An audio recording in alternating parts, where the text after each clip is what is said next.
Hey y'all, back again in the book of Galatians, and tonight we're in chapter 2. We'll study verses 3 through 5. And right here in verse 3, there's already a little bit of controversy going on because the leaders of the church are actually not even demanding that Titus be circumcised because he's a Gentile.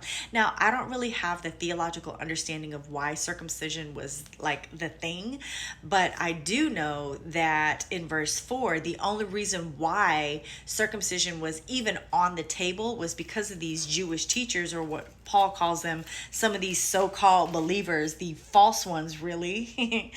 They were the ones that were making, a big deal about it, because they were the ones teaching that in order to receive God's salvation, you had to become a practicing Jew first. And I know as a Jewish male, you had to be circumcised.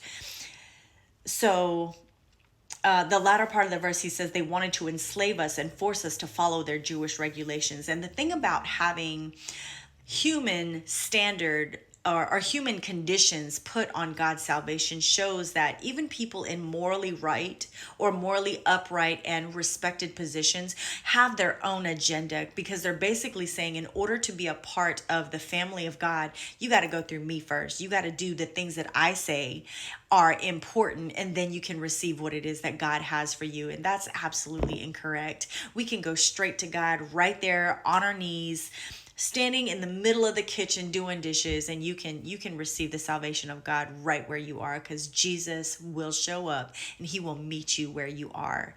So we go into verse 5, and he says, but we refuse to give into them for a single moment. And what this is saying is that we have got to remain steadfast in the truth of the gospel that we know about Jesus Christ. And the only way that you are going to know the truth is if you get into the word and read it and seek and search for Jesus on your own. And an easy way to get started to do that is to read Galatians chapter 2, verses 3 through 5. Leave me a comment with what those verses meant to you. And otherwise, I will see you tomorrow.